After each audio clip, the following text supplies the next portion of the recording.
Olá, pessoal! Na nossa aula de hoje, nós vamos falar sobre os critérios de divisibilidade. Mas para que a gente precisa saber desses critérios?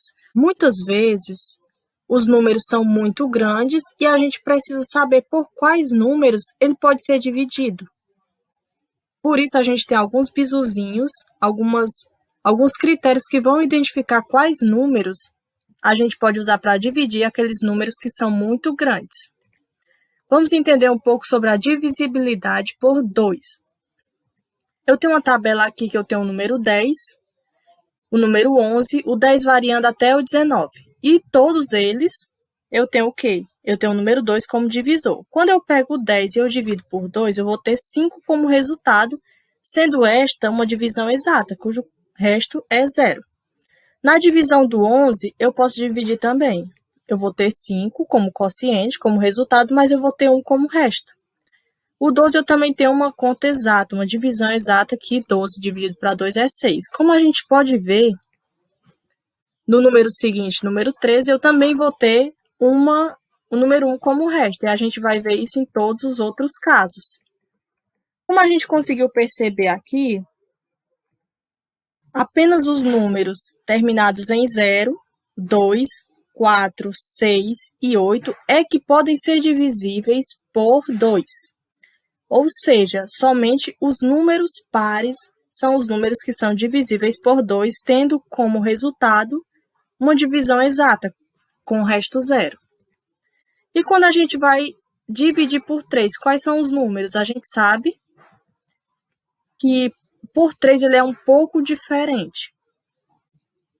Vamos então verificar se esse número 1137 é divisível por 3. A gente pega o valor, monta essa continha e faz a divisão. Como o número é muito grande, eu não quero pegar todo de uma vez, eu vou selecionar 2 números, formando aqui o 11, os 2 primeiros números. 11 dividido para 3 é igual a 3, porque 3 vezes 3 é igual a 9. Para 11 falta 2. O 2 não dá para dividir por 3. Então, eu tenho que pegar o 3 que segue o 1 lá em cima. 23 dividido para 3 é igual a 7. 7 vezes 3 é igual a 21. Para 23 falta 2. 2 não dá para dividir por 3, então eu tenho que pegar o 7 lá em cima e faço 27. 27 dividido para 3 é igual a 9. 9 vezes 3, 27. Para 27, nada. Pronto, descobri que 1137 é divisível por 3. Porque eu fiz esse cálculo grandão aqui. Mas eu posso descobrir de uma forma bem mais simples. Vamos, então, descobrir a outra forma. Eu vou pegar cada um desses algarismos, que está formando o número 1137, vou somar eles. E se o resultado da minha soma for um número divisível por 3, isso vai significar que o número vai ser divisível por 3, esse número grandão. Então vamos lá. 1 mais 1, 2. 2 mais 3, 5. 5 mais 7 é igual a 12. 12 é um número divisível por 3? Sim, porque 12 dividido para 3 é igual a 4 e sobra como resto 0, ou seja, é uma divisão exata. Então, isso significa que o meu número grande também é divisível por 3. A divisibilidade por 6 é bem parecida. A gente pegou aqui um exemplo, 2.624, e vai dividir por 6. Vamos pegar os 2 primeiros números, que é 26, dividido para 6 dá 4. 4 vezes 6 é igual a 24, para 26 falta 2. Vamos, então, baixar o outro 2. Formamos o 22, dividido para 6 é igual a 3. 3 vezes 6, 18. Para 22, falta 4. Vamos baixar o outro 2.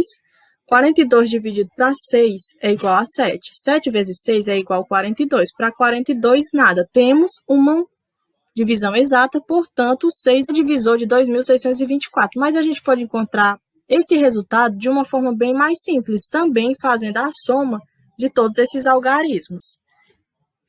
Fica assim, 2 mais 6 mais 2 mais 2. 2 mais 6, 8. 8 mais 2, 10. 10 mais 2, 12. Então, vamos analisar se o resultado dessa soma... Vamos, então, analisar se o 12 é divisível por 6. 12 dividido para 6 é igual a 2. Temos também uma divisão exata, portanto, ele é divisível por 6. O número é divisível por 4 quando ele termina em 2 zeros, como é o caso do 100, do 500 e do 1000, acima de 2 zeros no final. ou quando o número formado pelos dois últimos números for divisível por 4, como é o caso do 216. Os dois últimos números é o 16, que é divisível por 4. 216 dividido para 4 é igual a 21 dividido para 4, 5. 5 vezes 4, 20, para 21, 1. 16 dividido para 4 é 4. 4 vezes 4, 16. Para 16, nada.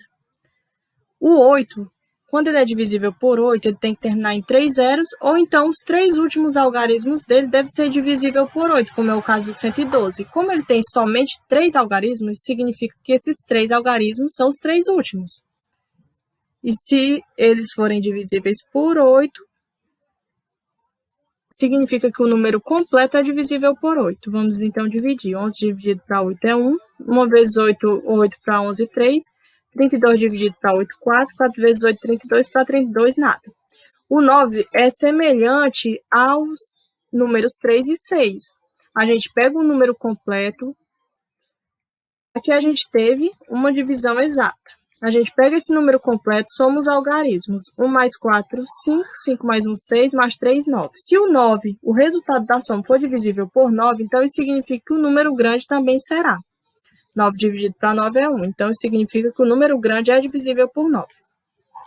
A divisibilidade por 5 acontece quando o número termina em 0 ou em 5. Pode ser qualquer número terminado em 0 ou qualquer número terminado em 5. Aqui eu trouxe os exemplos 10, 15 e 205. E divisível por 10 são todos aqueles números que terminam em 0 ou em mais de um zero no final, como é o caso de 10, 20, 50, pode ser 500, 200, 1 milhão. A divisibilidade por 100 acontece quando os números terminam em 2 zeros no mínimo. Pode ser 100, pode ser 1000, pode ser 500, 200, 900. E a atividade para vocês fazerem são as questões 2, a questão 3 é somente o item A, e a questão 4 também somente o item A, e fica lá na página 111. Tchau, gente, até a nossa próxima aula.